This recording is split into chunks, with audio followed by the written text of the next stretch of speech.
haven't been connected to Wi-Fi since I've been home. Hi. Oh my goodness gracious. Are people here? People are here. Hello, what's up?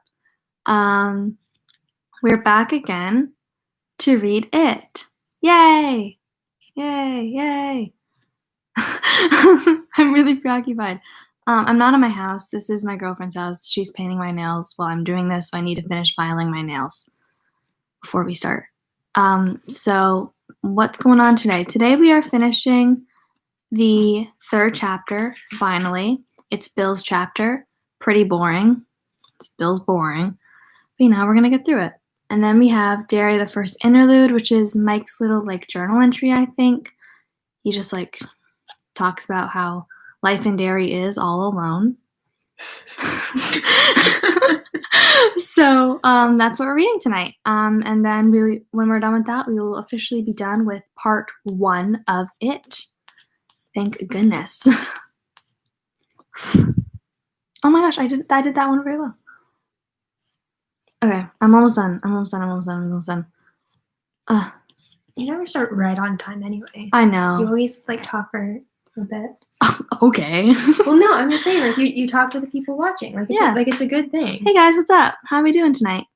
It's been a week, hasn't it? I hope that I'm not extremely tired. I was so tired last week, and I feel really bad. I was so tired. It was a long day.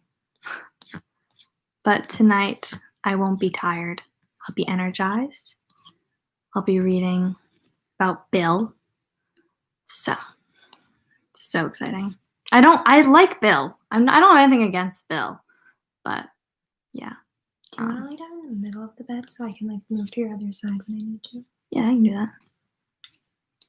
Then you don't have to. Okay, I think I'm done. Okay, we're gonna what's the word? Readjust. We're gonna move around, and then get started. Oh, that's you. Are you okay with that? Yeah, I don't care. Okay. Say hi. Hi. That's Grace. Hi, Grace. I'm gonna lay on your stuff. No, you're good. I'm just moving. You're good. Okay. Which hand am I doing first? Whichever hand you want. What? But okay, I'm gonna stay over here then. Okay. I like that YouTube sent me an email saying you're live on YouTube. I don't know. Maybe somebody hacked your account. Maybe. Alrighty. Are we ready? Someone said hi, Grace. Okay, I'm gonna take a sip of water and then we're gonna go. Let's go.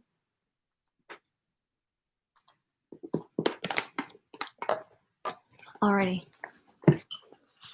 Let's do this. Wait, what's the chapter called? 6 phone calls? I don't think I need to really put any disclaimers of intense subject matter.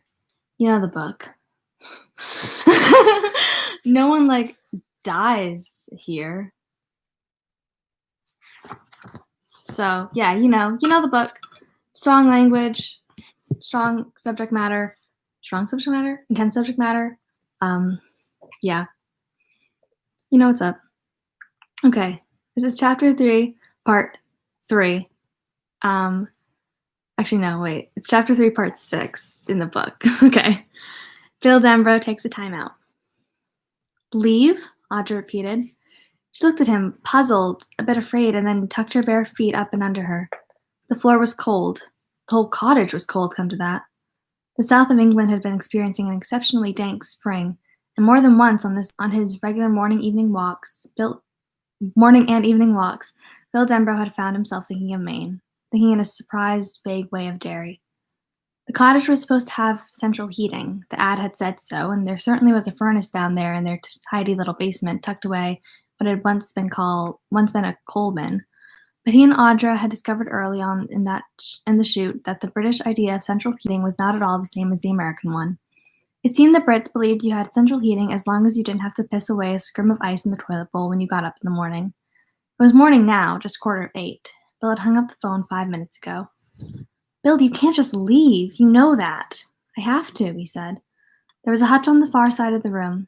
He went to it, took a bottle of Glenfiddich down from the top shelf and poured himself a drink. Some of it slopped over to the side of the glass. Fuck, he muttered. He was on the telephone.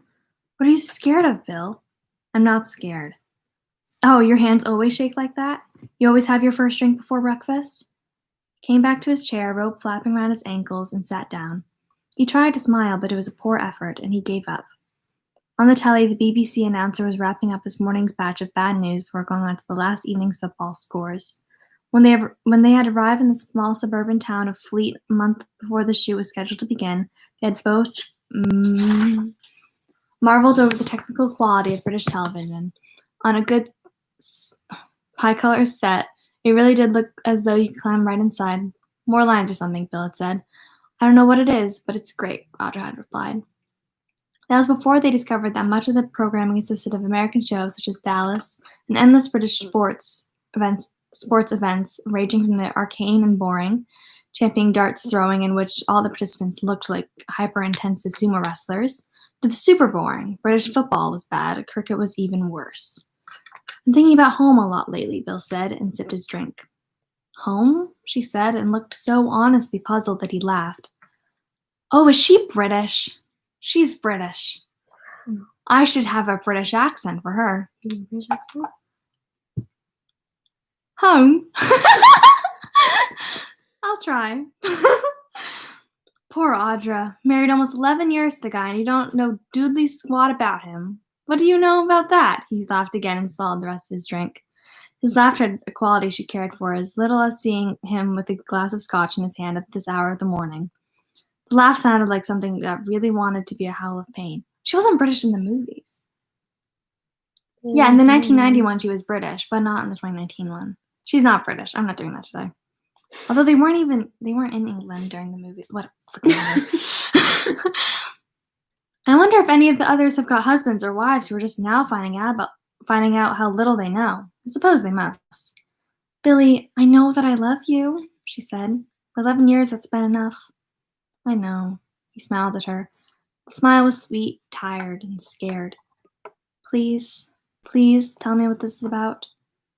She looked at him with her lovely gray eyes, sitting there in a tatty leased house chair with her feet curled beneath the hem of her nightgown. A woman he had loved, married, and still loved. He tried to see through her eyes to see what she knew. Tried to see it as a story. He could, but he knew it would never sell. Here is a poor boy from the state of Maine who goes to the university on a scholarship. All his life he has wanted to be a writer. When he enrolls in the writing courses, he finds himself lost without a compass in a strange and frightening land. There's one guy who wants to be Updike. There's another who wants to be a New England version of Faulkner, only he wants to write novels about the grim lives of the poor in blank verse. There's a girl who admires Joyce Carol Oates, but feels that Oates was nurtured in a sexist society. Because Oates was nurtured in a sexist society, she is radioactive in a literary sense. Oates is unable to be clean, this girl says. She'll be cleaner. There's a short, fat grad student who can't and won't speak above a mutter. This guy has written a play in which there are 9 characters. Each of them says only a single word. Little by little, the playgoers realize when you put single words together, you come out with, war is the tool of the sexist death merchants. This fellow's play receives an A from the man who teaches EH 141 Creative Writing Honors Seminar. The instructor has published 4 books of poetry and his master's thesis, all with the university press. He smokes pot and wears a peace medallion. The Fat Mutterer's play is produced by a guerrilla theater group during the strike to end the war, which shuts down the campus in May of 1970. The instructor plays one of the characters. Bill Denbrough, meanwhile, has written 1 locked room mystery tale, 3 science fiction stories, and several horror tales which owe a great deal to Edgar Allan Poe, H.P. Lovecraft, and Richard Matheson. In later years, he will say those stories resembled a 1800s funeral hack equipped with a supercharger and painted Dayglow red. One of the science fiction tales earns him a B. This is better, the instructor writes on the third page. In the Alien Counter-Strike, we see the vicious circle in which violence begets violence. I particularly liked the needle-nosed spacecraft as a symbol of socio-sexual incursion. While this remains a slightly confused undertone throughout, it is interesting. All the others do no better than a C. Finally, he stands up in class one day after the discussion of a sallow young woman's vignette about a cow's examination of a discarded engine block in a deserted field. This may or may not be after a nuclear war, has gone on for 70 minutes or so. The sallow girl, who smokes one Winston after another and picks occasionally at the pimples which nestle in the hollows of her temple, insists that the vignette is a socio-political statement in the manner of the early Orwell. Most of the class and the instructor agree, but still the discussion drones on. When Bill stands up, the class looks at him. He is tall and has a certain presence. Speaking carefully, not stuttering, he's not stuttered in better than 5 years, he says, "I don't understand this at all. I don't understand any of this. Why does a story have to be socio-anything? Politics, culture, history, aren't those natural ingredients of any story if it's told well? I mean," looks around, sees hostile eyes and realizes dimly that they see this as some sort of attack. Maybe it even is. They're thinking he realizes that maybe there is a sexist death merchant in their midst. I mean, can't you guys just let a story be a story? No one replies. Silence spins out. He stands there looking from one cool set of eyes to the next. The sallow girl chuffs out smoke and snubs her cigarette in an ashtray she has brought along in her backpack. Finally, the instructor says softly, as if to a child having an explicable tantrum, "Do you believe William Faulkner was just telling stories? Do you believe Shakespeare was just interested in making a buck? Come on, Bill. Tell us what you think." "I think that's pretty close to the truth," Bill says after a long moment in which he honestly considers the question. In their eyes, he reads a kind of damnation. "I suggest," the instructor says, toying with his pen and smiling at Bill with half-lidded eyes, "that you have a great deal to learn." The applause starts somewhere in the back of the room. Bill leaves, but returns the next week, determined to stick it with it. In the time between, he has written a story called The Dark, a tale about a boy who discovers a monster in the cellar of his house. The little boy faces it, battles it, finally kills it. Feels a kind of holy exultation as he goes about this business of writing the story. He even feels that he is not so much telling the story as he is allowing the story to flow through him. At one point, he puts his pen down, takes his hot and aching hand out into 10-degree December cold, where it nearly smokes from the temperature change. He walks around, green cut-off boots squeaking in the snow like tiny shutter hinges which need oil, and his head seems to bulge with the story. It's a little scary the way it needs to get out. Feels that if it cannot escape by way of his racing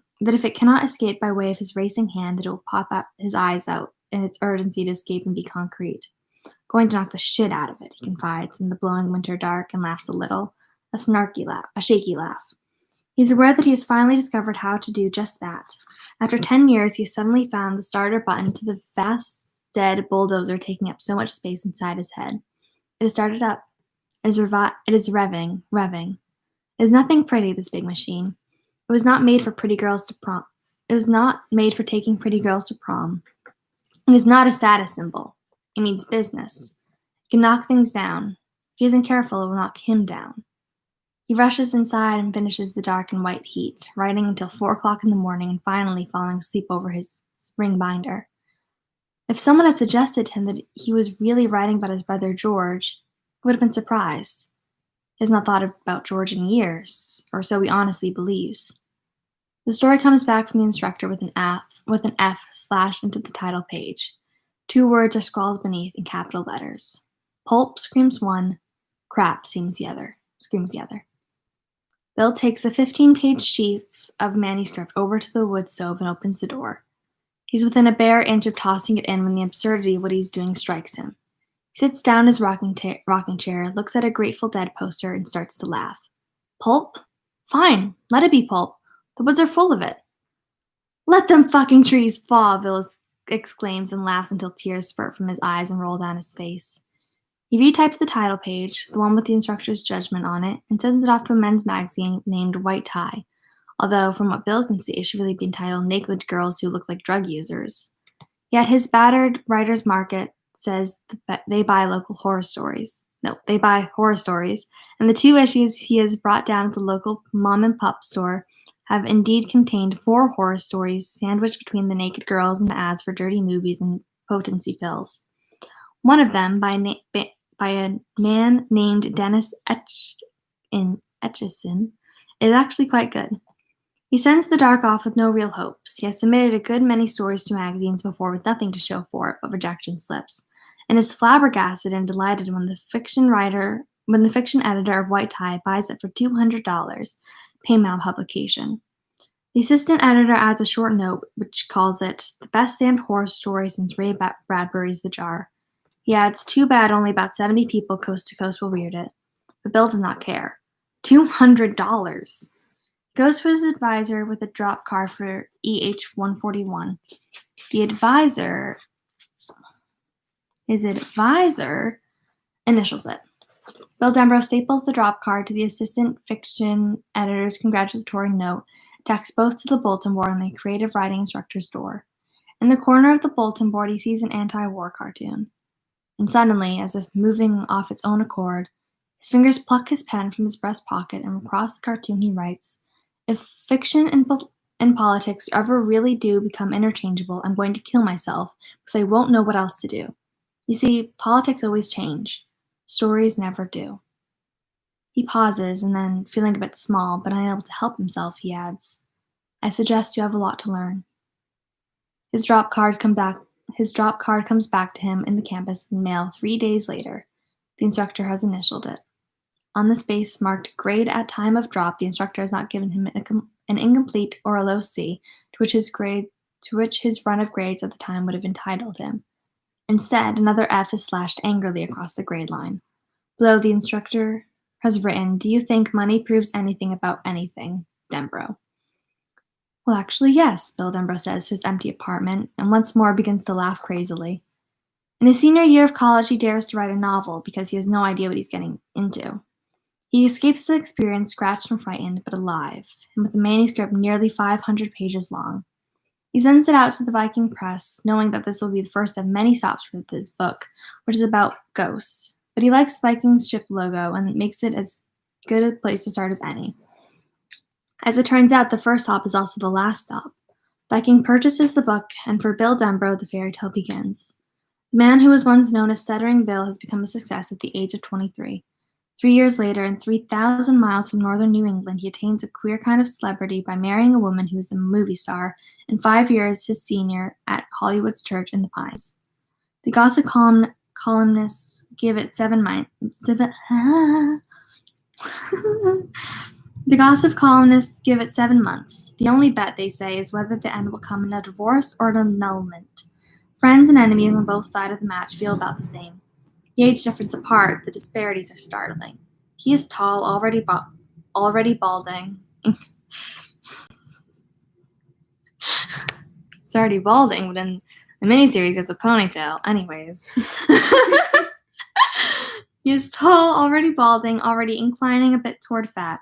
He speaks slowly in company and at times seems nearly inarticulate.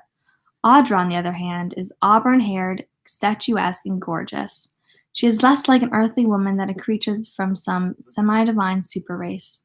He has been hired to do the screenplay of his second novel, The Black Rapids, mostly because the right to do at least the first draft of the screenplay was an immutable condition of sale, in spite of his agent's moans that he was insane.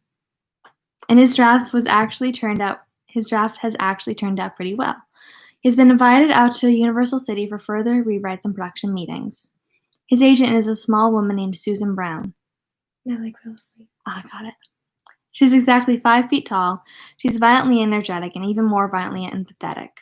"Don't do it, Billy," she tells him. "Kiss it off. They've got a lot of money tied up in it, and they'll get someone good to do the screenplay.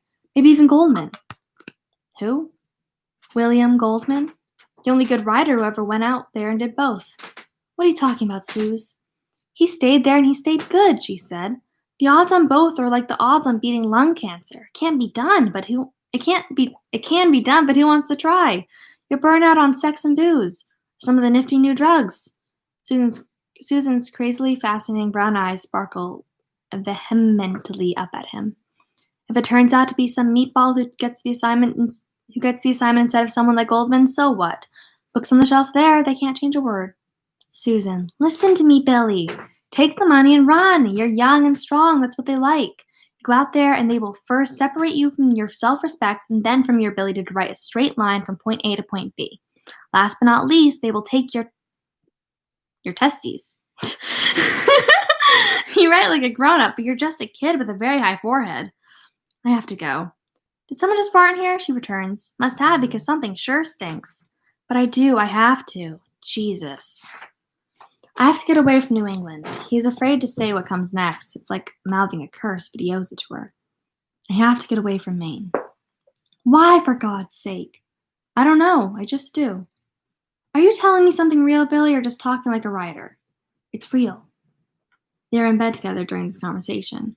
Her breasts are small like peaches, sweet like peaches. He loves her a lot, although not the way they both know would be a really good way to love. She sits up in a pool of sheet in her lap and lights a cigarette. She's crying, but he doubts if she knows he knows. It's just this shine in her eyes. It'd be tactful not to mention it, so he doesn't. He doesn't love her in that really good way, but he cares a mountain for her. Go on, then, she says in a dry, businesslike voice as she turns back to him. Give me a call when you're ready, and if you still have strength. Give me a call when you're ready, and if you still have the strength, I'll come pick up the pieces, if there are any left. The film version of The Black Rapids is called Pit of the Black Demon, and Audra Phillips is cast as the lead. The title is horrible, but the movie turns out to be quite good. And the only part of him he loses in Hollywood is his heart. Bill, Audra says again, bringing him out of these memories. He saw she snapped off the TV, glanced out the window and saw fog nuzzling against the panes. I'll explain as much as I can, he said. You deserve that. But first, do 2 things for me. All right. Fix yourself another cup of tea and tell me you know about me. And tell me what you know about me, or what you think you know. She looked at him, puzzled, then went to the highboy. I know you're from Maine, she said, making herself tea from the breakfast pot. She was not British, but just a touch of clipped British had crept into her voice. Oh, into her voice. That's just a touch, though. Just a touch. I talk just a touch. Yeah. Okay. A holdover from the part she played in Attic Room, the movie they had come over here to do. It was Bill's first original screenplay. He had been offered the directorial shot as well. Thank God he declined that. His leaving now would have completed the job of bitching things up. He knew what they would all say, the whole crew. Bill Denbrough finally shows his true colors, just another fucking writer, crazier than a shithouse rat. God knew he felt crazy right about now. I know you had a brother and that you loved him very much and that he died, Audra went on. I know that you grew up in a town called Derry, moved to Bangor about 2 years after your brother died, and moved to Portland when you were 14. I know your dad died of lung cancer when you were 17, and you wrote a bestseller while you were still in college, paying your way with a scholarship and a part-time job in textile mill. That must have seemed very strange to you, the change in income and prospects. She returned to his side of the room and he saw in her face then, the realization of the hidden spaces between them. I know that you wrote The Black Rapids a year later and came out to Hollywood. And the week before shooting started on the movie, you met a very mixed-up woman named Audra Phillips who knew a little bit about what you must have been through, crazy decompression, because she had been plain old Audrey Philpott 5 years before, and this woman was drowning. Audra, don't. Her eyes were steady, holding his. Oh, why not? Let us tell the truth and shame the devil. I was drowning.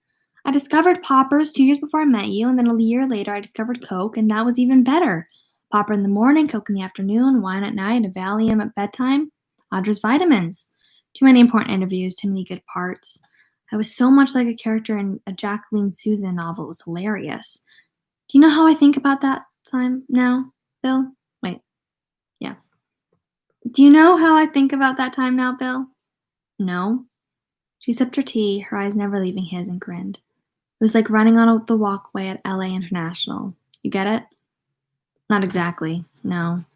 It's like a moving belt, she said, about a quarter of a mile long.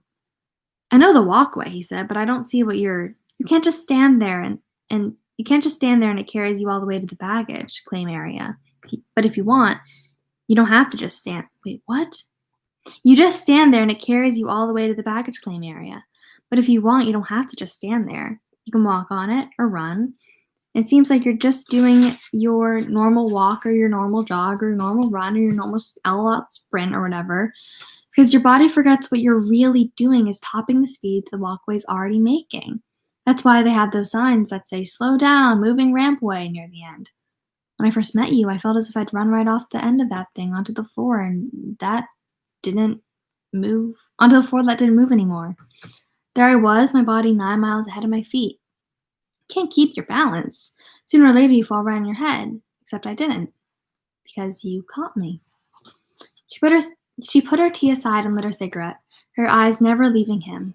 He could only see that her hands were shaking, and a minute jitter of the lighter flame, which darted first to the right of the cigarette end and then to the left before finding it. She drew deep, blew out a fast jet of smoke. Everyone smokes. Don't smoke, kids. What do I know? What do I know about you? I know you seem to have it all under control. I know that. You never seemed to be in a hurry to get to the next drink or the next meeting or the next party. You seemed confident that all those things would be there, if you wanted them. You talked slow. Part of it was the main drawl, I guess, but most of it was just you. You were the first man I ever met out there who dared to talk slow. I had to slow down to listen. I looked at you, Bill, and I saw someone who never ran on the walkway because he knew it would get him there. You seemed utterly untouched by the hype and hysteria. You didn't lease a roll so you could ride down Rodeo Drive on Saturday afternoon with your own vanity plates on some glitzy rental company's car. You didn't have a press agent to plant items in Variety or the Hollywood Reporter. You've never done that Carson show. Writers can't unless they do card tricks or bend spoons, he said, smiling. It's like a national law. He thought she would smile, but she didn't. I know you were there when I needed you. When I came flying off the end of the walkway like O.J. Simpson in that old Hertz ad. Maybe you saved me from eating the wrong pill on top of too much booze. Or maybe I would have made it out on the other side on my own. It's all a big dramatization on my part, but it doesn't feel like that. Not inside, where I am. She's not the cigarette. Only 2 puffs gone. I know you've been there ever since, and I've been there for you. We're good in bed. That used to seem like a big deal to me, but we're also good out of it. Now that seems like a bigger deal. I feel as if I could grow old with you and still be brave. I know you drink too much beer and don't get enough exercise. I know that some nights you dream badly. He was startled, nastily startled, almost frightened. I never dream. She smiled. So you tell the interviewers when they ask you where you get your ideas. But it's not true. Unless it's just indigestion and you start groaning in the night. I don't believe that, Billy. Do I talk? He asked cautiously. Could remember no dreams. No dreams at all, good or bad. Otter nodded. Sometimes. But I can never make out what it is you would say. And on a couple occasions you have wept. He looked at her blankly. There was a bad taste in his mouth. It trailed back along his tongue and down his throat like the taste of melted aspirin. So now you know how fear tastes, he thought. Time you found out, considering all you've written on the subject. He supposed it was a taste he would get used to if he lived long enough. Memories were starting to crowd in. It was as if a black sack in his mind were bulging, threatening to spew noxious images up from his subconscious and into the mental fields of vision commanded by his rational waking mind. And if that happened all at once, it would drive him mad. He tried to push them back and succeeded, but not before he heard a voice. It was as if someone buried him alive and had cried. It was as if someone buried alive had cried out from the ground. It was Eddie Kasprak's voice. You saved my life, Bill. Those big boys, they drive me bug shit. Sometimes I think they really want to kill me. Your arms, Audra said. Bill looked down at them. The flesh there had hunted to goose flesh. Not little bumps, but huge white knobs like insect eggs. They both stared, saying nothing, as if looking at an interesting museum exhibit. Goosebumps slowly melted away. In the silence that followed, Audra said, "And I know one other thing. Someone called you this morning from the States and said you had to leave." He got up, looked briefly at the liquor bottle, and then went into the kitchen and came back with a glass of orange juice. He said, "You know I had a brother, and you know he died, but you don't know he was murdered. But you don't know he was murdered." Audra took in a quick snatch of breath. "Murdered? Oh, Bill, why didn't you ever tell you?" He laughed, that barking sound again. "I don't know." "What happened?" Sorry. "What happened?" "We were living in Derry then. There had been a flood, but it was mostly over, and George was bored. And I was sick in bed with the flu." I don't know if he's still laughing or if he's taking this seriously now. "He wanted me to make him a boat out of a sheet of newspaper. I knew how from day camp the year before. Said he was going to sail it down the gutters on Witcham Street and Jackson Street because they were still full of water. So I made him the boat, and he thanked me, and he went out, and that was the last time I ever saw my brother George alive. If I hadn't had the flu, maybe I could have saved him." He paused, right palm rubbing his left cheek as if testing for beard stubble. His eyes, magnified by the lens of his glasses, looked thoughtful, but he was not looking at her. It happened right there on Witcham Street, not too far from the intersection with Jackson. Whoever killed him pulled his right arm off the way a second grader would pull the wing off a fly. Medical examiner said he either died of shock or blood loss. Far as I could ever see, it didn't make a dime's worth of a difference which it was. Christ, Bill. Imagine you wonder why I never told you. Truth is, I wonder myself. Here we've been married 11 years, and until today, you never knew what happened to Georgie. I knew about your whole family, even your aunts and uncles. I knew your grandfather died in his garage in Iowa City frigging around with his chainsaw while he was drunk. I know those things because married people, no matter how busy they are, get to know almost everything after a while. And if they get really bored and stop listening, they pick it up anyway, by osmosis. Or do you think I'm wrong? No, she said faintly. You're not wrong, Bill. We've always been able to talk to each other, haven't we? I mean, neither of us got so bored got so bored it ever had to be osmosis, right? Well, she said, until today I always thought so. Come on, Audra. You know everything that's happened to me over the last 11 years of my life. Every deal, every idea, every cold, every friend, every guy that ever did me wrong or tried to. You know I slept with Susan Brown. You know that sometimes I get maudlin when I drink and play the records too loud. Especially the Grateful Dead, she said, and he laughed. This time she smiled back. You know the important stuff too. Things I hope for. Yes, I think so. But this. She paused, shook her head, thought for a moment. How much does this call have to do with your brother, Bill? Let me get to it in my own way. Don't try to rush me into the center of it or you'll have me committed. It's so big and so quaintly awful that I'm trying to sort of creep on it. You see, it never occurred to me to tell you about Georgie. She looked at him, frowned, shook her head faintly. I don't understand. What I'm trying to tell you, Audra, is that I haven't even thought of George in 20 years or more. But you told me you had a brother named... I repeated a fact, he said. That was all. His name was a word. It cast no shadow at all in my mind. But I think maybe it cast a shadow over your dreams, Audra said. Her voice was very quiet. The groaning? The crying? She nodded. I suppose you could be right, he said. In fact, you're almost surely right. But dreams you don't remember don't really count, do they? Are you really telling me you never thought of him at all? Yes, I am. She shook her head, frankly disbelieving. Not even the horrible way he died? Not until today, Audra. She looked at him and shook her head again. You asked me before we were married if I had any brothers or sisters, and I said I had a brother who died when I was a kid. You know my parents were gone, and you've got so much family that it took up your entire field of attention. But that's not all. What do you mean? It wasn't just George that's been in that black hole.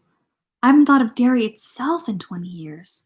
Not the people I chummed with, Eddie Kasprack and Richie the Mouth, Stan Uris, Bev Marsh. Oh, oh, okay, wait. He ran his hands through his hair and laughed shakily. It's like having it's like having a case of amnesia so bad you don't even know you've got it. When Mike Hanlon called, why didn't he mention Ben and Mike? Whatever. Jeez. Because they're not his friends. Who's Mike Hanlon? Another kid that we chummed with. I chummed with after Georgie died. Of course, he's no kid anymore. None of us are. That was Mike on the phone. Transatlantic cable. He said, "Hello, have I reached the Denbrough residence?" And I said, "Yes." And he said, "Bill, is that you?" And I said, "Yes." And he said, "This is Mike Hanlon." It meant nothing to me, Audra. He might as well have been selling encyclopedias or Burl Ives records. Then he said, "From Derry." And when he said it was like a door opened inside me and some horrible light shined out. I remembered who he was. Ooh, looks pretty. Ooh. I remembered Georgie. I remembered all the others. All this happened. Bill snapped his fingers. Like that. And I knew he was going to ask me to come.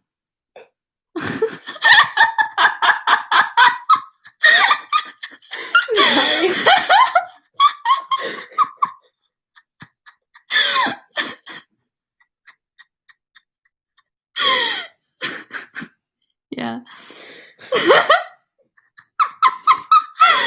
Oh my gosh. Sorry.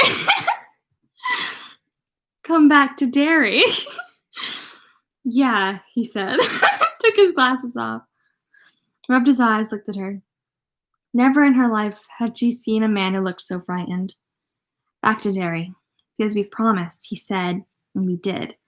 We did, all of us kids. We stood in the creek that ran through the barrens, and we held in a circle. We held hands in a circle. We had cut our palms with a piece of glass. It was like a bunch of kids playing Blood Brothers, only it was real. He held his palms out to her. In the center of each, she could see a close set of ladder.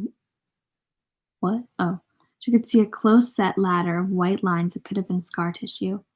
She held his hand, both of his hands, countless. She had held his hand, both his hands, countless times, but she had never noticed these scars across his palms before. They were faint, yes, but she would have believed. And the party. That party! Not the one where they had met, although this second one formed a perfect bookend to that first one, because it had been the wrap party at the end of the Black Demon shoot. It had been loud and drunk every inch of the Topanga Canyon do. Perhaps a little less bitchy than some of the other LA parties she had been to, because the shoot had gone better than they had any right to expect, and they all knew it. Roger Phillips had gone even better because she had fallen in love with William Denbrough.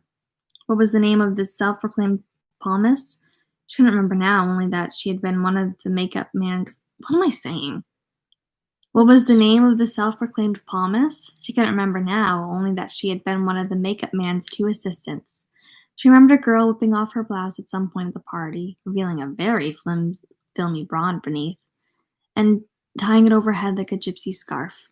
High on pot and wine, she had red palms for the rest of the evening, or at least until she had passed out. Audra could not remember now if the girl's readings had been good or bad, witty or stupid. She had been pretty high herself that night.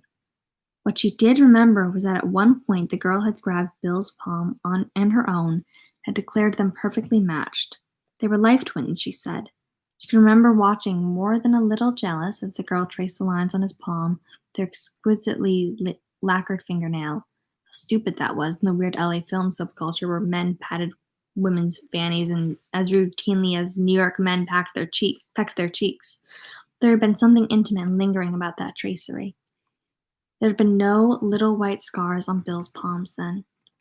She had been watching the charade of her jealous lover's eye, and she was sure of that memory, sure of the fact. She said so to Bill now.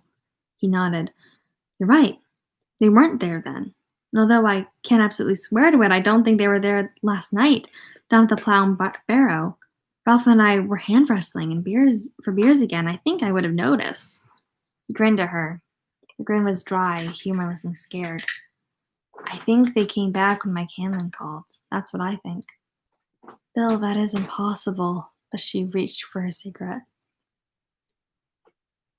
Bill was looking at his hands. Stan did it, he said.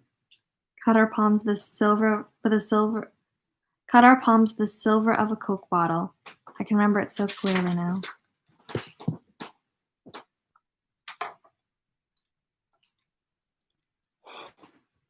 Bill cut everyone's hands and his own wrists. Anyways. Looked up at Audra and behind his glasses, his eyes were hurt and puzzled. I remember how that piece of glass flashed in the sun. It was one of the new clear ones. Before that, Coke bottles used to be green. You remember that? She shook her head, but he didn't see her. He was still studying his palms. I can remember Stan doing his own hands last, pretending he was going to slash his wrists instead of just cut his palms a little. I guess it was some goof, but I almost made a move on him to stop him. Because for a second or two there, he looked serious. I need to mark that quote, because I think about that quote very often. I'm going to take one of these sticky notes that I have in here for no reason. Anyways, moving on. I'll stop pausing every single second. Bill, don't. Wait, could it? That can't be foreshadowing. No, it's foreshadowing, but it's not foreshadowing because he's already dead. Whatever. Bill, don't, she said in a low voice. This time she had to steady the lighter in her right hand by grasping her wrist in her left, like a policeman holding a gun on a shooting range. Scars can't come back. They either are or aren't. You saw them before, huh? Is that what you're telling me? They're very faint, Audra said, more sharply than she had intended. Oh, they're very faint. We were all bleeding, he said. We were standing in the water not far from where Eddie Kasprak and Ben Hanscom and I built the dam that time. You don't mean the architect, do you? Is there one by that name? God, Bill, he built the new BBC Communication Center. They're still arguing whether it's a dream or an abortion. Well, I don't know if it's the same guy or not. It doesn't seem likely, but I guess it could be. The Ben I knew was great at building stuff. We all stood there. I was holding Bev Marsh's left hand in my right, Richie Tozier's right hand in my left. We stood out there in the water like something out of a southern baptism after a tent meeting. I remember I could see the dairy standpipe on the horizon. Looked as white as you imagine the robes of the archangels must be, and we swore that if it wasn't over, that if it ever started to happen again, we'd go back. And we'd do it again and stop it. Forever. Stop what? She cried, suddenly furious with him. Stop what? What the fuck are you talking about? I wish you wouldn't. Oh, wait, I brought into the stutter. I wish you wouldn't. Oh, no. Oh, I did it well the other day. How do I do it? I wish you wouldn't. I can't do it. I wish you wouldn't ask. Done. Bill began, but then he stopped. She saw an expression of bemused horror spread over his face like a stain. Give me a cigarette. She passed him the pack. He lit one. She had never seen him smoke a cigarette. I used to stutter, too. You stuttered? Yes. Back then. You said I was the only man in LA you ever knew who dared to speak slowly. The truth is, I didn't dare talk fast. It wasn't reflection, it wasn't deliberation, it wasn't wisdom. All reformed stutterers speak very slowly. One of the tricks you learn, like thinking of your middle name just before you introduce yourself, because stutterers have more trouble with nouns than with any other words. And the one word in all the world that gives them the most trouble is their own first names. Stuttered. She smiled a small smile, as if he had told a joke and she had missed the point. Till Georgie died, I stuttered moderately, Bill said, and already he had begun to hear words double in his mind, as if they were infinitesimally separated in time. The words came out smoothly in his ordinary slow and cadenced way, but in his mind he heard words like Georgie immoderately overlapped, becoming Georgie immoderately. I mean, I had some really bad moments, usually when I was called on in class, and especially if I really knew the answer and wanted to give it. But mostly I got by. After Georgie died, it got a lot worse. Then around the age of 14 or 15, things started to get better again. I went to Cheverus High in Portland, and there was a speech therapist there, Mrs. Thomas, who was really great. taught me some good she taught me some good tricks, like thinking of my middle name just before I said, "Hi, I'm Bill Denbrough," out loud. I was taking French 1, and she taught me to switch to French if I got badly stuck in a word. So if you're standing there feeling like the world's greatest ad-hole saying this over and over like a broken record, you switch over to French and c'est le vrai would come flowing off your tongue. Worked every time. And as soon as you said it in French, you'd come back to English and say this book with no problem at all. If you got stuck on an S word like ship or skate or slum, you could lisp it. Thip, skate, slum, no stutter. All that helped, but mostly it was just forgetting Derry and everything that happened there, because that's when the forgetting happened. When we were living in Portland and I was going to Cheverus, I didn't forget everything at once, but looking back now, I'd have to say it happened over a remarkably short period of time, maybe no more than 4 months. My stutter and my memories faded out together. Someone washed the blackboard and all the equations went away. He drank what was left of his juice. When I stuttered on ask a few seconds ago, that was the first time in maybe 21 years. He looked at her. First the scars, then the stutter. Do you hear it? You're doing that on purpose, she said, badly frightened. No. I guess there's no way to convince a person of that, but it's true. Stuttering's funny, Audra. Spooky.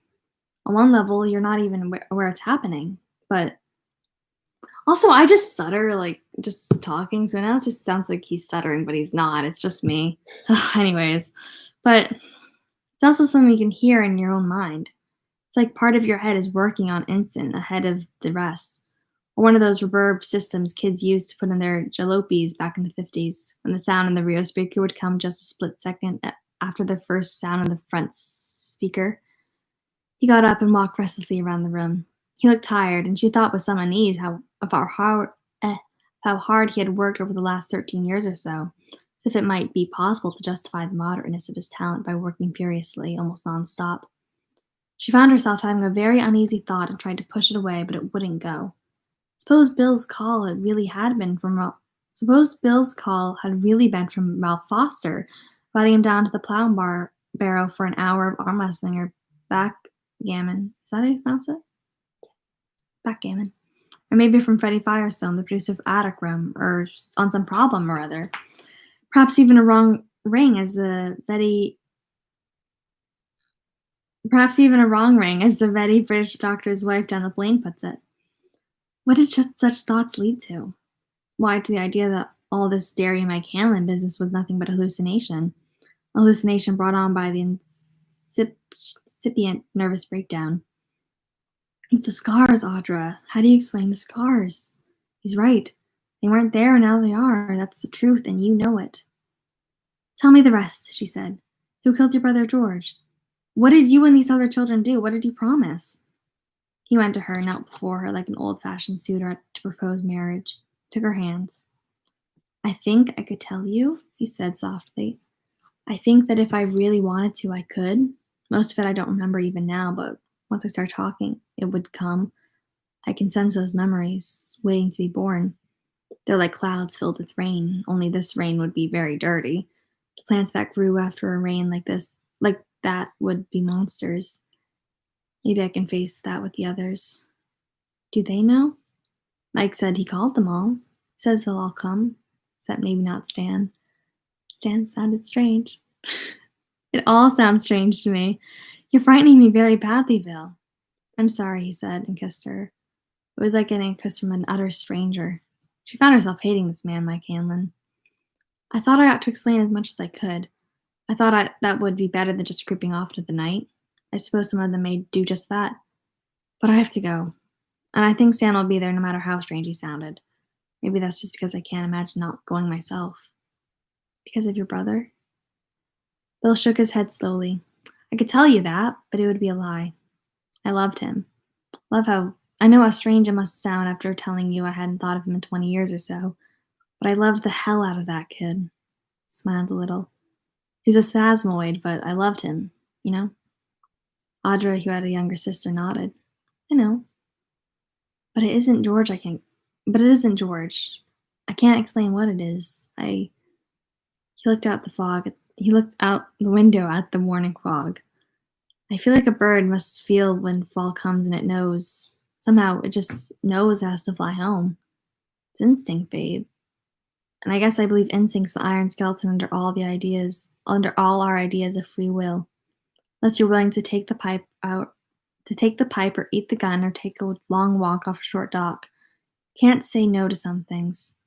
Can't refuse to pick up your option because there is no option. Can't stop it from happening any more than you could stand at home plate with a bat in your hand and let a fastball hit you. I have to go. That promise, it's in my mind like a fish hook. She stood up and walked herself carefully to him. She felt very fragile, as if she might break. She put a hand on his shoulder and turned him to her. Take me with you, then. The expression of horror that dawned in his face then, not horror of her, but for her, was so naked that she stepped back, really afraid for the first time. No, he said, don't think of that, Audra. Don't you ever think of that. You're not going within 3,000 miles of Derry. I think Derry's going to be a very bad place to be during the next couple of weeks. I'm going to stay here and carry on and make all the excuses for me you have to. Now promise me that. Should I promise? She asked, her eyes never leaving his. Should I, Bill? Audra. Should I? You made a promise, look what it's gotten you into. And me as well, since I'm your wife and I love you. His big hands tightened painfully on her shoulders. Promise me. Promise. And she could not stand that. That broken word caught in his mouth like a gaffed or wriggling fish. I promise, okay? I promise. She burst into tears. Are you happy now? Jesus, you're crazy. The whole thing is crazy, but I promise. He put an arm around her and led her to the couch. Brought her a brandy. She sipped at it, getting herself under control a little at a time. When do you go, then? Today, he said, conquered. I can just make it if I drive to Heathrow instead of taking the train. Freddie wanted me on set after lunch. You go on ahead at 9, and you don't know anything, you see. She nodded reluctantly. I'll be in New York before anything funny shows up. Before anything shows up funny. And Derry before sundown with the right connections. And when do I see you again? She asked softly. He put an arm around her and held her tightly. But he never answered her question. And that's the end of chapter 3. I am reading, the original or the newer book. Is there a newer book? I don't know. I was confused. The copy that I have is like the movie. Oh my gosh, I ripped it. Right here. Are you kidding me? That's a significant rip. The cover that I have is the movie cover. Just because that was what I got when I got the book. So it's not the original cover, but it's not the newest cover. The newest cover is the white one. Is the one I have? Yeah. The newest cover is the white one. I have. Is yours paperback? Yeah. Yeah. And I have the movie one. But I don't know if the content has changed. I wouldn't assume so. I mean, I haven't found any when I've been reading along with you. Yeah, I don't think that if there were things that needed to be changed that they didn't change, that'd be really weird. Because there are some things in here that should have been changed. But we'll get to it eventually. All right.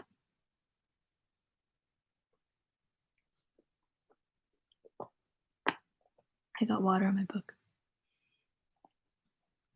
Oh, you have the old gutter cover? I love the old gutter cover. I wish I had the old gutter cover. I don't think I've seen the old gutter cover. It's like the original one. It has like it in big blocky letters.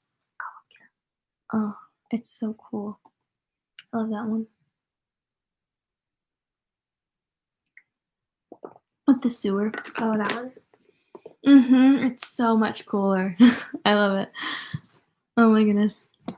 I want to own all of them. Oh my gosh, you have the white one. I have the movie one. Now we just need that one. And we're set. Awesome. All right. How much longer do we have? We have. Nope. Aha. Ooh, not a lot. We have like less than 20 pages. Awesome. All right. Let's get back into it. Ow, my back. Okay, I'm good. Do you mean to adjust? I don't know. I think it's just because of how I move. My back hurt. Alrighty. I'm not reading the quote at the beginning because I don't care about the quotes there, but I will read this quote. Dairy, the first interlude. The segment below and all other interlude segments are drawn from Dairy, the Unauthorized Town History by Michael Hanlon. This is an unpublished set of notes and accompanying fragments of manuscript, which read almost like diary entries found in the Derry Public Library vault. The title given is the one written in the cover of the loose-leaf binder in which these notes were kept prior to their appearance here. The author, however, refers to the work several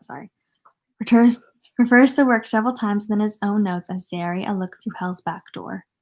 One supposes the thought of popular publication had done more than cross Mr. Hanlon's mind. January 2nd, 1985. Can an entire city be haunted? Haunted as some houses are supposed to be haunted. Not just a single building in that city or the corner of a single street or a single basketball court in a single pocket park, the netless basket jutting out at sunset like some obscure and bloody instrument of torture. Not just one area, but everything, the whole works. Can that be? Listen. Haunted, often visited by ghosts or spirits, funk and wagnalls. Haunting, persistently recurring to the mind, difficult to forget, ditto funk and friend. To haunt, to appear or recur often, especially as a ghost. But, and listen, a place often visited, resort, den, hangout. Italics are, of course, mine. That was written in italics, but I didn't think that was important. I guess it is, though. And one more. This one, like the last, is the definition of haunt as a noun, but it's the one that really scares me. A feeding place for animals. Like the animals that beat up Adrian Mellon and threw him over the bridge. Like the animal that was waiting underneath the bridge. A feeding place for animals. What's feeding in Dairy? What's feeding on Dairy? You know, it's sort of interesting. I didn't know it was all possible for a man to become as frightened as I have been since the Adrian Mellon business and still live, let alone function. It's as if I've fallen into a story. Everyone knows you're not supposed to feel this afraid until the end of the story when the haunter in the dark finally comes out of the woodwork to feed. On you, of course. On you. But if this is a story, it's not one of those classic screamers by Lovecraft or Bradbury or Poe. I know, you see, not everything, but a lot. I didn't just start when I opened the Dairy News one day last September and read this transcript of Unwin Boy's preliminary hearing and realized that the clown who killed George Denbrough might well be back again. It actually started around 1980. I think that is when some part of me, which had been asleep, woke up, knowing that its time might be coming round again. What part? The Watchman part, I suppose. Or maybe it was the voice of the turtle. Yes, I rather think it was that. I know it's what Bill Denbrough would believe. I discovered news of old horrors in old books, read intelligence of old atrocities in old periodicals, always in the back of my mind, every day a bit louder. I heard the seashell drone of some growing coalescing force. I seemed to smell the bitter ozone aroma of lightnings to come. I began making notes for a book I would most certainly not live to write. At the same time, I went on with my life, on one level of my mind. It's bothering me how the lighting keeps on shifting. It's been doing that this entire time. It's really annoying. Yeah. Sorry. I began making notes for a book I will certainly not live to write. At the same time, I went on with my life. On one level of my mind, I was and am living with the most grotesque, comparing horrors. On another, I've continued to live the mundane life of a small city librarian.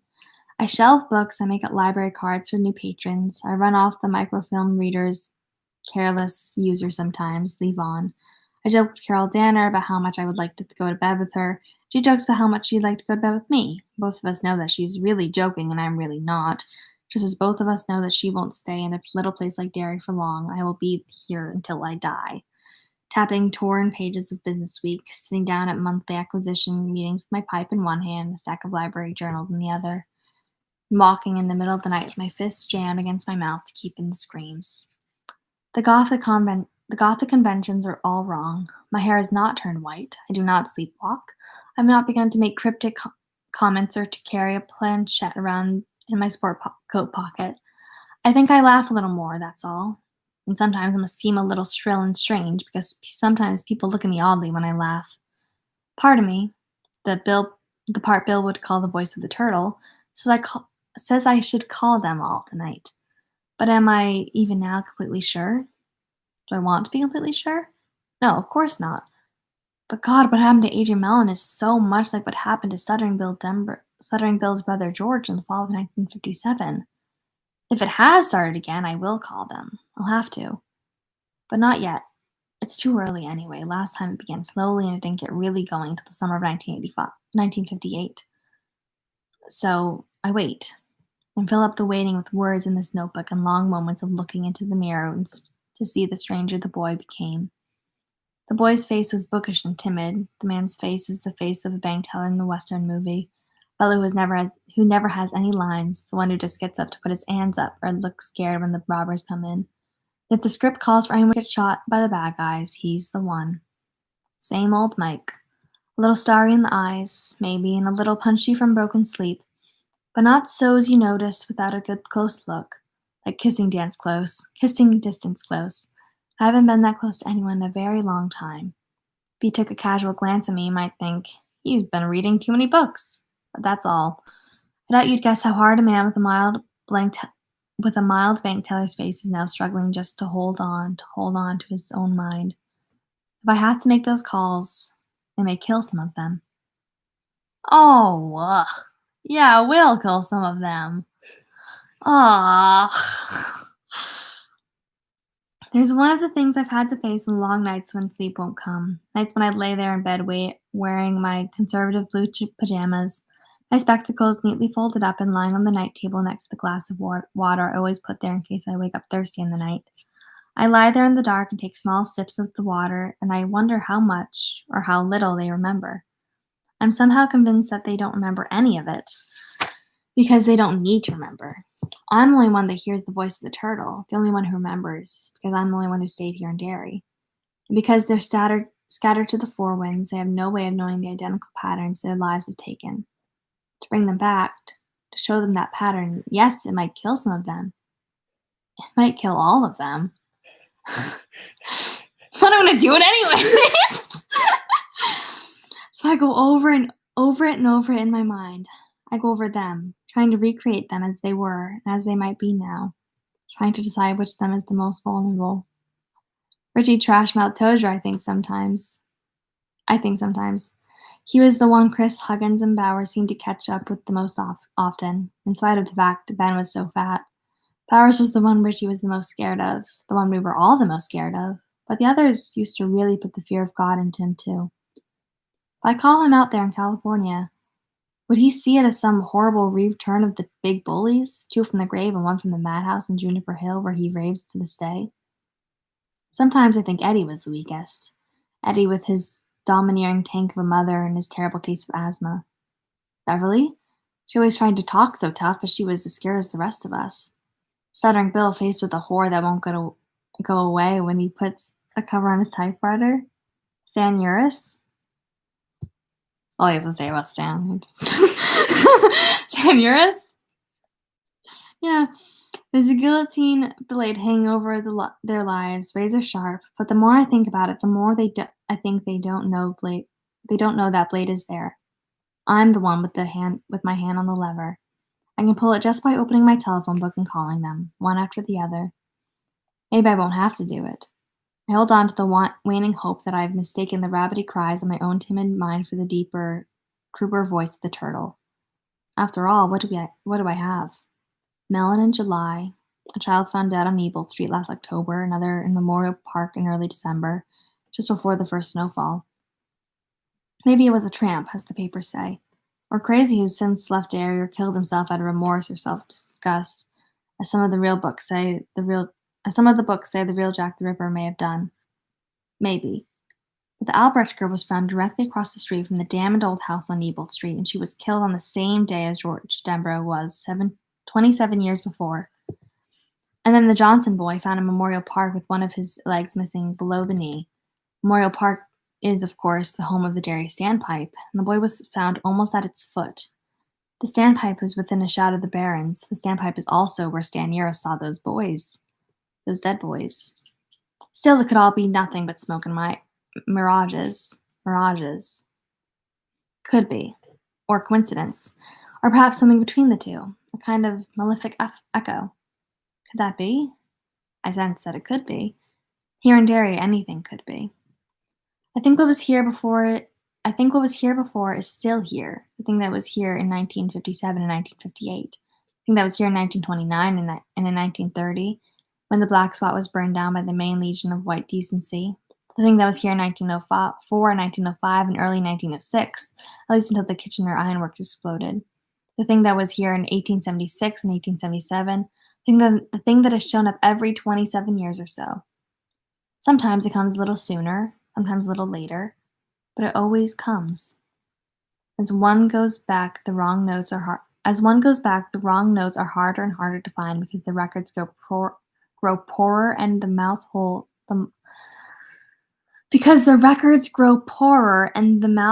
in the narrative history of the area grow bigger. But knowing where to look and when to look goes a long way toward solving the problem. It always comes back, you see. It. So, yes, I think I'll have to make those calls. I think it was meant to be us. Somehow, for some reason, we're the ones who have been elected to stop it forever. Blind fate? Blind luck? Or is it that damned turtle again? Does it perhaps command us as well as speak? I don't know, and I doubt if it matters. All those years ago, Bill said the turtle can't help us. If it was true, then it must be true now. I think of us standing in the water, hands clasped, making that promise to come back if it ever started again. Standing there almost like druids in a ring, our hands bleeding their own promise, palm to palm. A ritual that is perhaps as old as mankind itself, an unknowing tap driven into the tree of all power, the one that grows on the borderline between the land of all we know and that of all we suspect, because the similarities. But I'm doing my own Bill Denbrough here, stuttering over the same ground again and again, reciting a few facts, and a lot of unpleasant and rather gaseous suppositions, growing more and more obsessive with every paragraph. No good. Useless. Dangerous, even. But it is so very hard to wait on events. This notebook is supposed to be an effort to get beyond that obsession by widening the focus of my attention. After all, there is more to the story than 6 boys and 1 girl, none of them happy, none of them accepted by their peers, who stumbled into a nightmare during one hot summer when Eisenhower was still president. It is an attempt to pull the camera back a little, if you will, to see the whole city, a place where nearly 35,000 people work and eat and sleep and copulate and shop and drive round and walk and go to the school and go to jail and sometimes disappear into the dark. To know what a place is, I really do believe one has to know what it was. And if I had to name a day when all this really started again for me, it would be the day in early spring of 1980, when I went to see Albert Carson, who died last summer at 91. He was full of years as well as honors. He was head librarian here from 1914 to 1960, an incredible span, but he was an incredible man. And I felt that if anyone would know which history of this area was the best one to start with, Albert Carson would. I asked him my question as we sat on his porch, and he gave me my answer. Speaking in a croak, he was already fighting the throat cancer which would eventually kill him. Not one of them is worth shit, as you damn well know. Then where should I start? Start what, and start what for Christ's sake? Researching the history of the area, of Derry Township. Oh, well, start with the Friggle and the Mashad. They're supposed to be the best. And after I read those, read them! Christ, no! Throw them in their wastebasket. That's your first step. Then read Budinger. Branson Budinger was a damned sloppy researcher afflicted with a terminal boner. If half of what I've heard when I was a kid was true, but when it came to Derry, his heart was in the right place. He got most of his facts wrong, but he got them wrong with feeling, Hanlon. I laughed a little, and Carson grinned with his leathery lips, an expression of good humor that was actually a little frightening. In that instant, he looked like a vulture Once I start yawning, I just can't stop. He looked like a vulture happily guarding a freshly killed animal, waiting for it to reach exactly the right stage of tasty decomposition before beginning to dine. When he finished Buttinger, read Ives. Make notes on all the people he talked to. Sandy Ives is still at the University of Maine. Folklorist. After you read him, go see him. Buy him a dinner. I take him to the Orinoco, because dinner at the Orinoco seems to never end. Pump him. Fill up a notebook with names and addresses. Talk to the old timers you talk to. Those that are still left. Those there are a few of us. Ha ha ha ha. Get some more names from them. By then you'll have all the place you'll need to stand you'll need. And if you're half as bright as I think you are, by then you'll have all the place to stand you'll need, if you're half as bright as I think you are. If you chase down enough people, you find out a few things that aren't in the histories, and you may find that they disturb your sleep. Dairy. What about it? Dairy's not right, is it? Right? He asked in a whispered croak. What's right?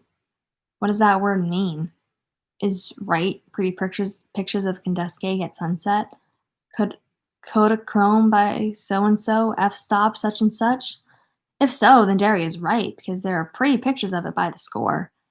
Is right a damned committee of dry-boxed old virgins to save the governor's mansion or put up a commemorative plaque in front of the standpipe? If that's right, then Derry's right as rain, because we've got more than our share of old kitty cats minding everyone's business. If right is that ugly plastic statue of Paul Bunyan in front of the city center, oh, if I had a truck full of napalm and my old Zippo lighter, I'd take care of that fucking thing, I assure you. But if one's aesthetic is broad enough to include plastic statues, then Derry is right. The question is, what does right mean to you, Hanlon? Eh? More to the point, what does right not mean? I could only shake my head. He either knew or he didn't. He would either tell or he wouldn't. Do you mean the unpleasant stories you may hear? The ones you already know? There are always unpleasant stories. A town's history is like a rambling old mansion with rooms and cubbyholes and laundry chutes and garrets and all sorts of eccentric little hiding places. Not to mention an occasional secret passage or two. If you go exploring Mansion Dairy, you'll find all sorts of things. Yes, you may be sorry later, but you'll find them, and once a thing is found, it can't be unfound, can it? Some of the rooms are locked, but there are keys. There are keys. His eyes glinted at me with an old man's shrewdness. You may come to think you've stumbled on the worst of Dairy's secrets, but there is always one more, and one more, and one more. I think I shall have to ask you to excuse me just now. My throat is very bad today. It's time for my medicine and my nap. In other words, here is a knife and fork, my friend. Go see what you can cut with them. I started with my Frick history, and the Mashad history. I followed Carson's advice and threw them in the wastebasket, but I read them first. They were as bad as he suggested. I read the Buttinger history, copied out the footnotes, and chased them down. That was more satisfactory, but footnotes are peculiar things, like footpaths twisting through a wild and anarchic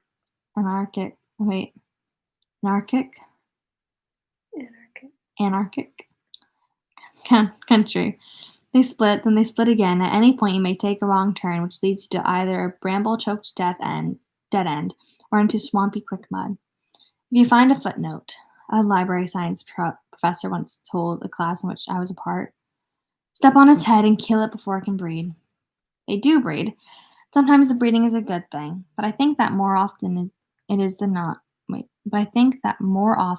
not. Those in Buttinger stiffly written in Old History of Dairy, Orono, University of Maine Press, 1950, in text citations, wander through 100 years' worth of forgotten books and dusty masters' dissertations in the fields of history and folklore, through articles of defunct magazines and amid brain-numbing stacks of town reports and ledgers. My conversations with Sandy Ives were more interesting. His sources crossed Buttinger's from time to time, but a crossing was all it ever was. Ives had spent a good part of his lifetime setting down oral histories. In other words, almost verbatim. a practice Branson Bettinger would undoubtedly have seen as taking the low road. I've said written a cycle of articles on dairy during the years 1963 through 1966. Most of the old-timers you talked to then were dead by the time I started my own investigation, but they had sons, daughters, nephews, cousins. And of course, one of the great true facts of the world is, for every old-timer who dies, there's a new old-timer coming along. And a good story never dies. It is always passed down.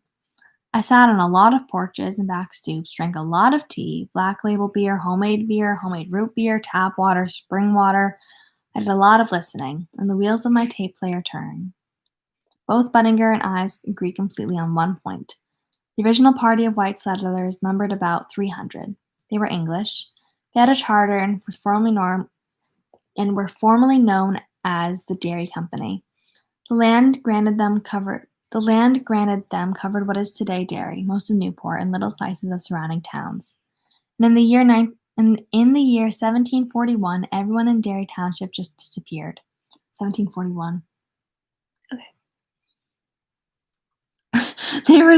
They were there in June of that year, a community which at that time numbered about 340 souls, but come October they were gone. The little village of wooden homes stood. Oh my gosh. October. That's when Georgie was killed. Wow. Anyways, the little village of wooden homes stood utterly deserted. One of them, which stood roughly at the place where Richmond Jackson streets intersected today, was burned to the ground. The Mashad history states firmly that all of the villages were slaughtered by Indians, but there is no basis, save the one burned houses, for that idea. More likely, someone's stove just got too hot and the house went up in flames. Indian massacre? Doubtful. No bones, no bodies. Flood? Not that year. Disease? No word of it in the surrounding towns. They just disappeared. All of them. All 340 of them without a trace.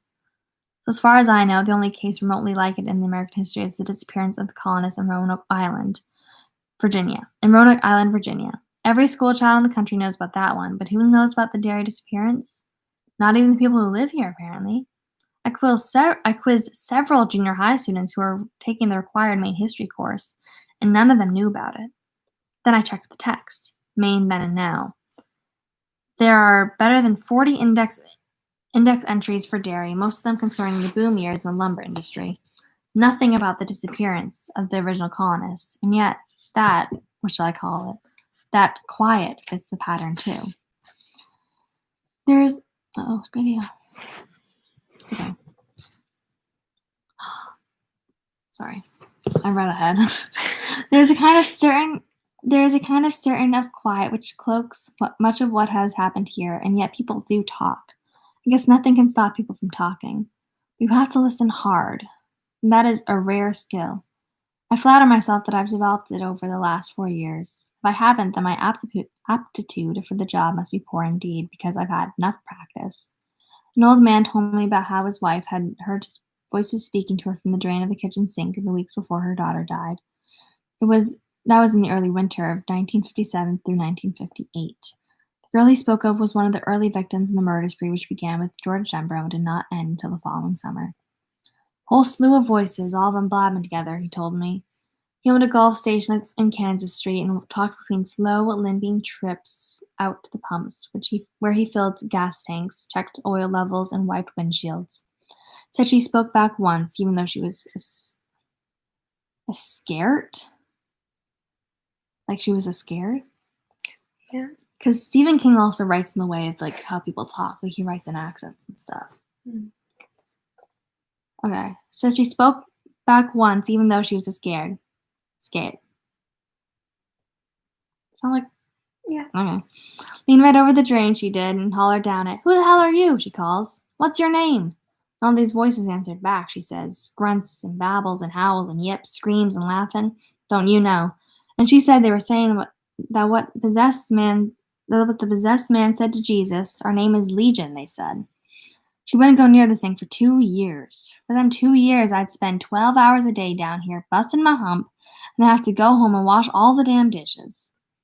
He was drinking a can of Pepsi from the machine outside the office door, a man of 72 or 3, and faded gray work fatigues, rivers of wrinkles flowing down from the corners of his eyes and mouth. "But now you probably think I'm crazy as a bedbug," he said. "But I'll tell you by something else.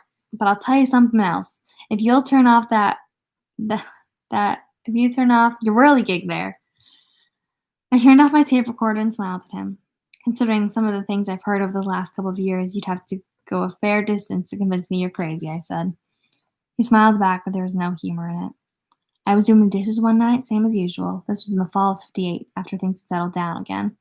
My wife was upstairs, sleeping. Betty Ripson was the only kid God ever saw fit to give us. Oh, Betty. And after she was killed, my wife spent a lot of time sleeping. Anyway, I pulled the plug and the water started running down the sink. You know the sound real soapy water makes when it goes running down the drain? Kind of a sucking sound it is. It was making that noise. But I wasn't thinking about it. Only about going and chopping some kindling in the shed and just as the sound started to die off, I heard my daughter down there. I heard Betty somewhere down in those friggin' pipes, laughing. She was somewheres down there in the dark, laughing. Only it sounded more like she was screaming once you listened to it. We're both screaming and laughing down there in the pipes. That's the only time I ever heard anything like that.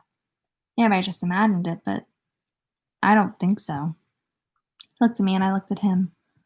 The light falling through the dirty plate glass windows onto his face filled him up with years and made him look as ancient as Methuselah.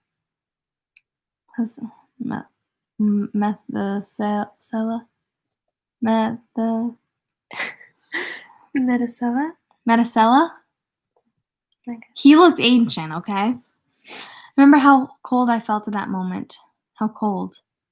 "You think I'm storing you along?" the old man asked me, the old man who would have been just about 45 in 1957, the old man to whom God had given a single daughter, Betty Ripson by name.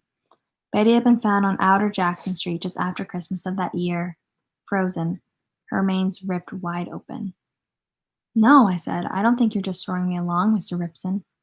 And you're telling the truth, too," he said with kind of wonder. "I can see it on your face." I think he meant to tell me something more, but the bell behind us dinged sharply as the car rolled over the hose on the tarmac and pulled up to the pumps. When the bell rang, both of us jumped, and I uttered a thin little cry. Ripson got to his feet, limped out to the car, wiping his hand on the ball of waste. When he came back in, he looked at me as though I were rather an unsavory stranger who had just happened to wander in off the street. I made my goodbyes and left. Budinger and Ives agree on something else. Things really are not right here in Derry. Things in Derry have never been right. I saw Albert Carson for the last time a scant month before he died. His throat had gotten much worse. All I could manage was a hissing little whisper. "Still thinking about writing a history of Derry, Hanlon?" "Still toying with the idea," I said. But I had, of course, never planned to write a history of the township. Not exactly. I think he knew it. "It would take you 20 years, he whispered, "and no one would read it. No one would want to read it. Let it go, Hanlon." He paused a moment and then added, "Budinger committed suicide, you know." Of course, I had known that, but only because people always talk and I had learned to listen. The article in the news had called it a falling accident, and it was true that Branson Budinger had taken a fall. What the news neglected to mention was that he fell from a stool in the closet and had a noose around his neck at the time. I lied. People do die in these chapters. "You know about the cycle?" "Oh, you know about the cycle?" I looked at him, startled. "Oh, yes," Carson whispered. "I know. Every 26 or 27 years. Budinger knew, too.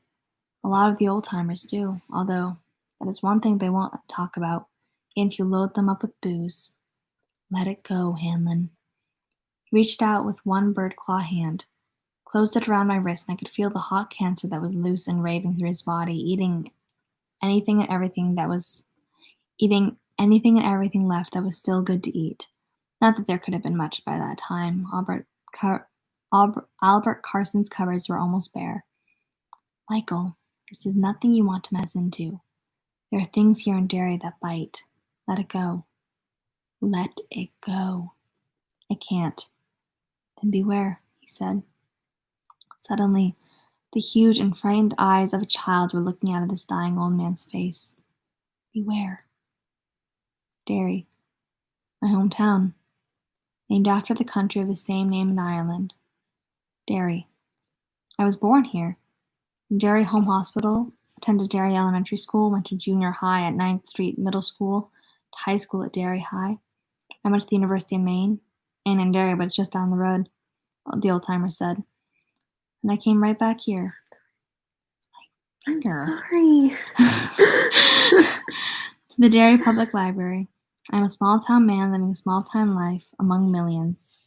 But in 1879, a crew of lumberjacks found the remains of another crew that had spent the winter snowed in a camp in the upper Kenduskeag at the tip of what the kids called the Barrens.